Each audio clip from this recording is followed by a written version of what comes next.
In the Blue Ridge Mountains of Virginia, is this treasure hunter about to claim his bounty?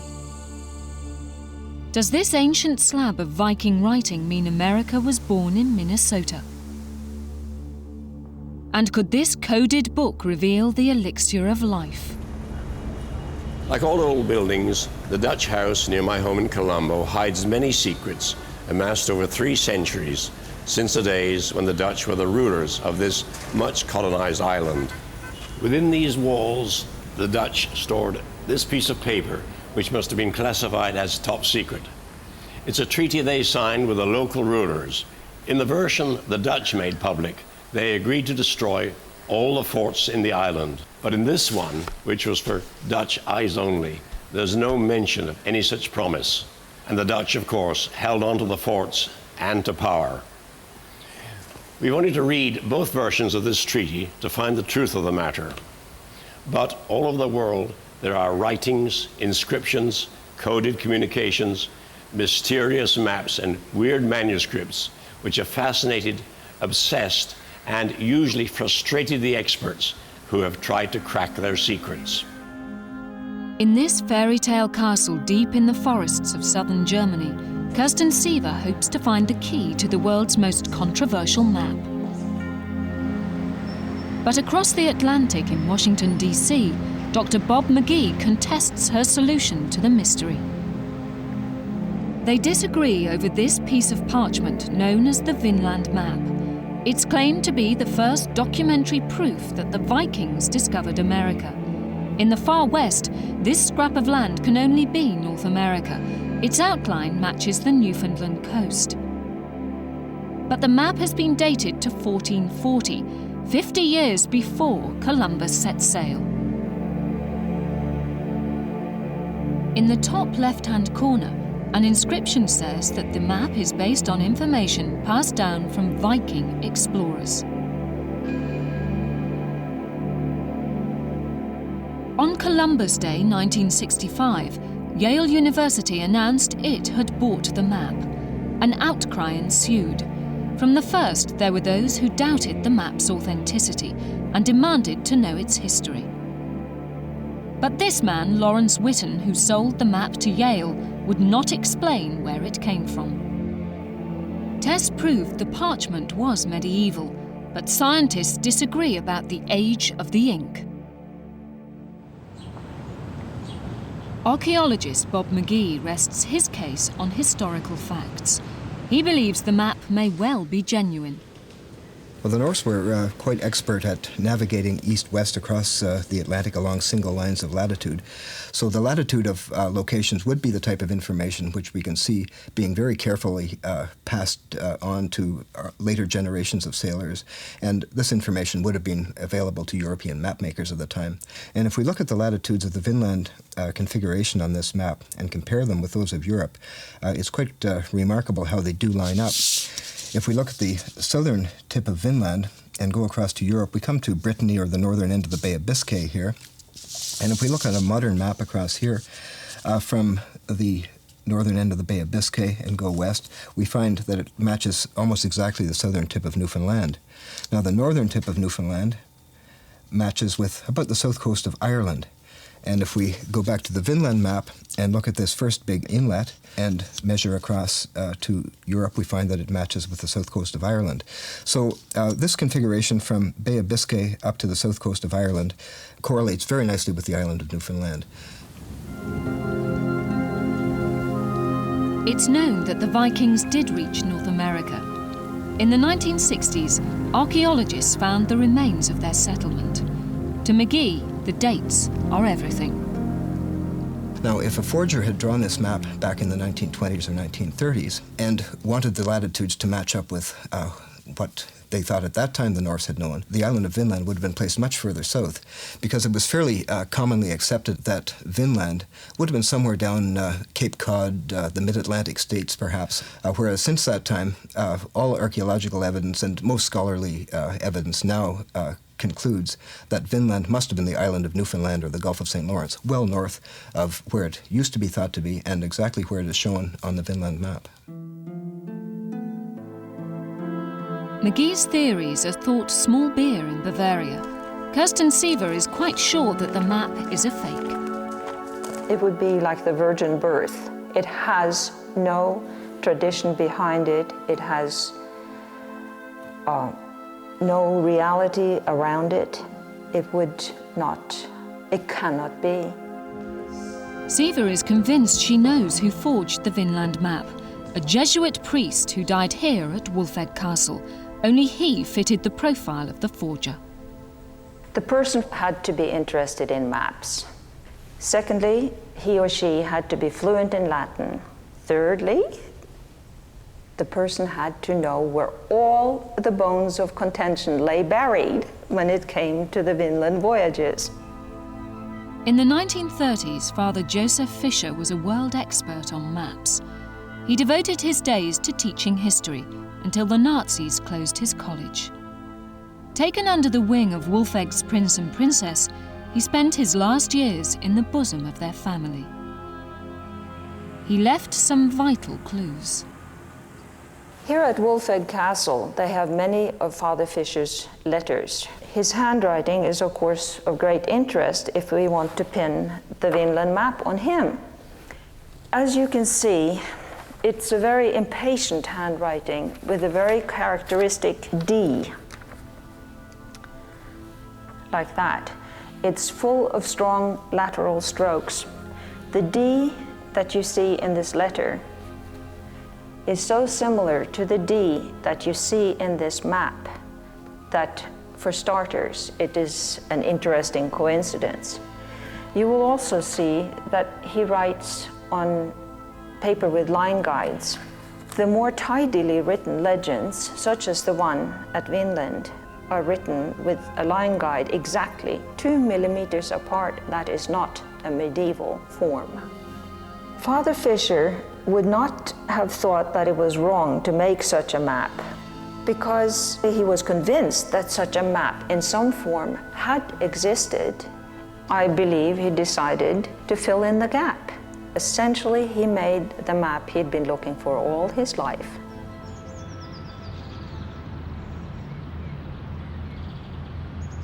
I'd like to see a solution to the mystery of the Vinland Map. It's more important than simply deciding whether a university wasted good money on a fake. If it's genuine, the map would banish myths and illusions of geographical history.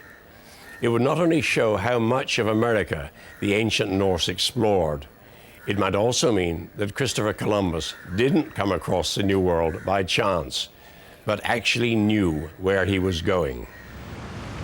But perhaps there's another answer to the mystery of how far the ancient Norse explorers penetrated America. It's to be found in a weird inscription which brings the tourists from far and wide to a small town in Minnesota. Alexandria cherishes its links with Scandinavia. It's where, in the 19th century, many immigrant Swedes made their home.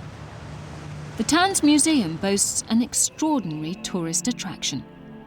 This stone slab is covered with runes, the lettering of the ancient Norse. Translated, it says that a party of Vikings were attacked by Indians and forced to flee to their longboats. The date carved into the stone is 1362. The people of Alexandria have a proud boast. They believe the Vikings visited their hometown and left their calling card. I will show you the Runestone that was found near Kensington, Minnesota. It proves that the Vikings were here. The stone was found in 1898 by a Swedish immigrant called Olaf Oman. He said he found the slab buried in the roots of a tree. The discovery brought fame to the Oman family, but some people doubted the story of the find. They suggested it was Oman's own work.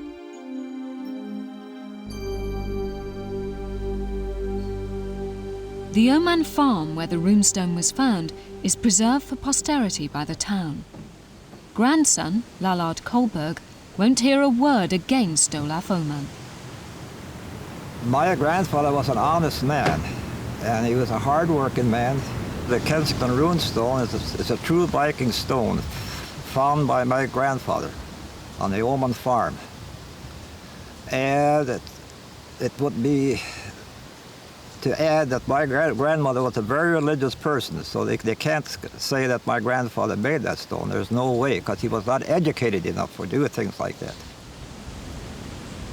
Einar Backer remembers Oman from childhood. Well, he was a real honest man as far as I'm concerned.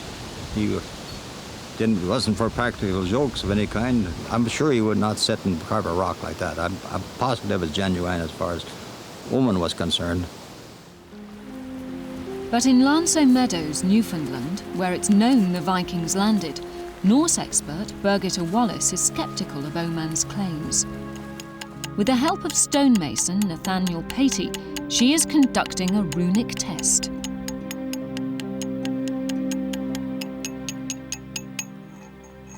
When I first saw the Kensington runestone, one thing that struck me as very unusual was the very, very long inscription. Normally a runestone only says, so-and-so erected this stone in memory of so-and-so, but that's it. When I saw that the runes were cut into a weathered surface, but the runes themselves had not weathered, it suggested to me immediately that they were quite recent. Rune marks, as we know them from Scandinavia, were all done with a pick hammer that makes a U-shaped, much more uneven cross-section. This was a very clear, straight, V-shaped cut. Birgitta suspected the runes were carved with a modern chisel. So I went and got one, and lo and behold, they fit perfectly in size. All the upright ones had been made with a regular North American 1-inch chisel. Birgitta's research in Sweden uncovered secrets from Oman's past. They strengthened the case against him.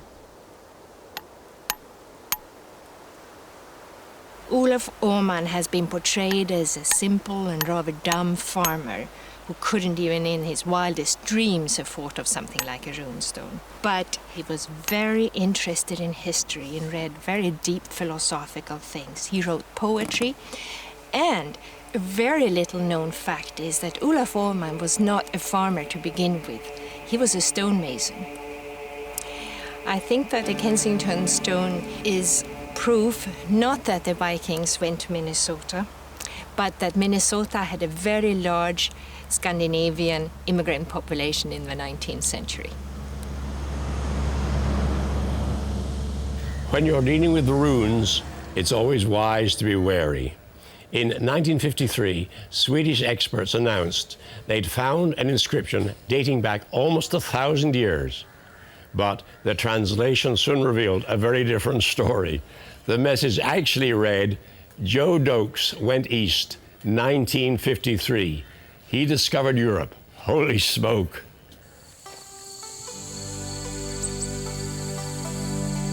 In the Blue Ridge Mountains of Virginia, there may be gold. Coded clues left in 1822 by a man called Thomas Beale have drawn hundreds of treasure hunters to Bedford County. Albert Atwell believes his detector can find precious metals buried deep underground. I've camped here looking for the Beale treasure 148 times in the last 6 years, and I've hunted all 4 different directions, and I've tried to break the codes, try to locate the treasure by it. So maybe one day we'll find it. I'm going to keep looking for it in my spare time, practically every weekend or at least 5 times a summer, because I still believe it's here. It's going to be found. Albert is not the only treasure hunter. Sergeant Cooper of the Sheriff's Department knows this only too well. Beale treasure is a nuisance, and it's part of our job, just more or less take care of the complaints. One man called in that someone had dug 6 or 7 holes on his property. There was another incident where a man called that someone dug where his cattle was at. If the cows would have fell in it, he would have lost some cows. And there was one incident where they was digging up a cemetery at a local church. I arrested a man and a woman, plus a small dog. I had to put in the dog pound. In the early 1800s, Thomas Beale is said to have found gold, silver and precious jewels on a trip out west. 3 ciphers tell where he hid the treasure in his native Virginia. The seemingly incomprehensible lists of numbers are thought to say where it's buried, somewhere in these hills. Code breaking has become a community hobby. Farmer Jimmy Luck thinks he might have the answer. I've been working with a Cheyenne Indian from Colorado for a good many years, and he deciphered the code, and all the information we get of the code we have found, and it has led us to a certain spot to where we think the treasure is buried. We are 90% sure, maybe a little more, that we're in the right spot. All Jimmy needs now is the landowner's permission to dig. It is really frustrating to know where it is and not have your hands on it, because after the years you've worked on it and tried so hard to find it, and you think you've come up with it, and then somebody just cuts you off from it. We'll keep on working to find the treasure as long as we're here. I think someday we'll be able to dig at the place we think the treasure's buried at and come up with the gold. Beale's cryptic ciphers have been scrutinized by one of the world's leading experts and writers on code breaking. Dr. Stephen Matthias has tried to put himself in the mind of Thomas Beale. He believes he knows how the cipher was concocted. The key that I have come up with is a 10 by 10 key. The alphabet in this key consists of letters, some syllables, some words and common phrases that would have appeared in Beale's messages. Matthias admits that his key depends on intelligent guesswork, his code-breaking experience and common sense. After much trial and error, he believes he's on the right track.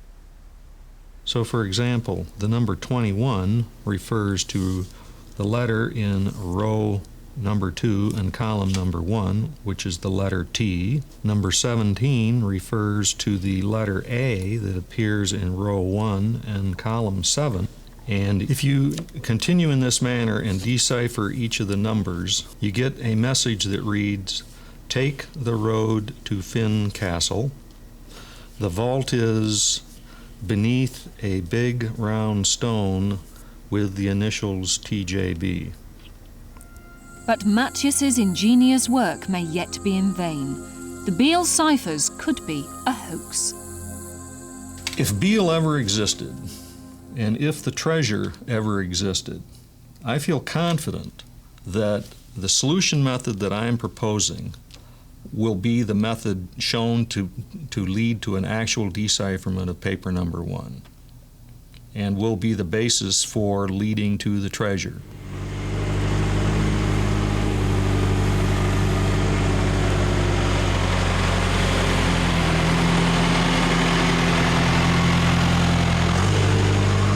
Some can't afford to wait.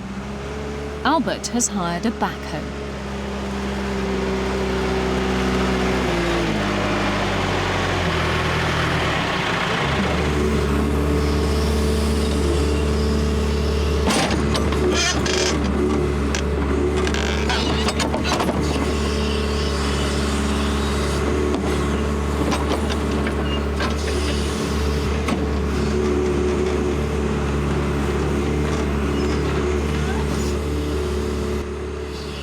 We're hopeful that the Beale treasure could be right here. More than likely it is here. We have to dig and find out. If I don't find it here today, we'll go back to work on the codes and buy better equipment and hunt somewhere else. I'm never going to give up hunting for the treasure until somebody finds it or I do.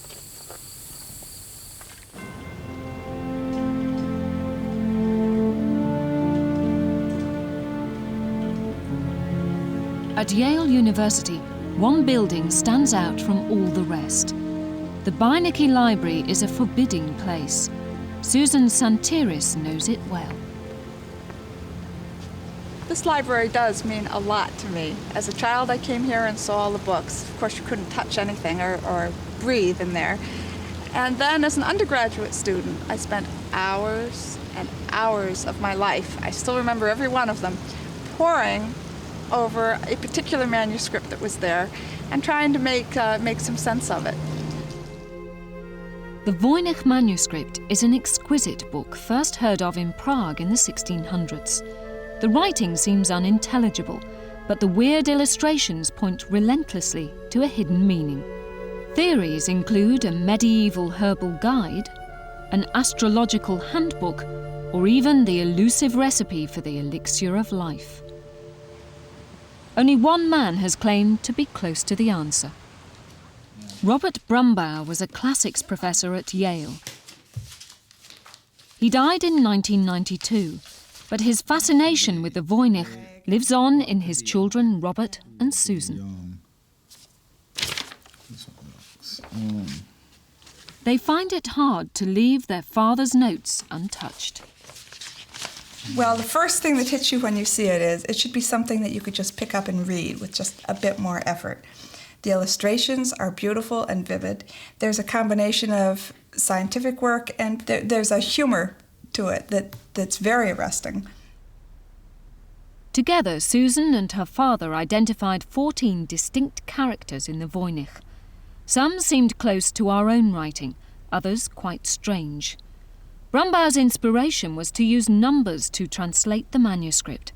With Robert, he began to construct a key. Father tried several possible arrangements, came out with this one, which turned out to work the best. Now, in this box, you see that one number represents any one of these 3 letters. Matching numbers to the Voynich characters was much more difficult, but the family had a stroke of luck. One of the most important clues helping to match the characters in the manuscript with numerical values is a set of marginal notes on one of the folios of the manuscript that appear to be arithmetic problems. The discovery of these equations was a watershed. Brumbaugh used them to help confirm his suspicions. He thought he could now understand some of the Voynich characters and fill in his code-breaking key. He tested his ideas on the lettering beside one of his favourite pictures. If you take the letters that are in here, or the squiggles, the scrawls, they look like this. Pi A 2. Each one of those being a distinct form. If you then ascribe to them the numerical values that appeared on the chart that my father developed, you have 7, 5, 7, 7, 5, 2. One of the possible readings of it, the only one, is pepper. And interestingly enough, this actually looks very much like a pepper. My father had a feeling that he could read more and more of it, but it remained slow going. He read bits and pieces here and there. He read labels. He read some of the star maps. Then he began reading pages, but as he went, some of it was almost distressing in its ambiguity, because toward the end of some pages, he thought that perhaps the author lapsed into a kind of gibberish. Does that mean that perhaps the code needed adjusting, or that the author was performing a major hoax on the reader? We've deciphered enough to show that underneath is a very heavily padded or repetitive message, which either conceals a second level message or perhaps doesn't conceal anything. The mysteries in this program show the extraordinary lengths to which people will go when they want to keep secrets. And we've even more secrets to keep today, as we exchange information by computers, telephone lines, and satellites. The more we need uncrackable codes to make sure that our messages are read only by the people they're sent to. So these puzzles from the past may one day help to guide us on the information superhighway.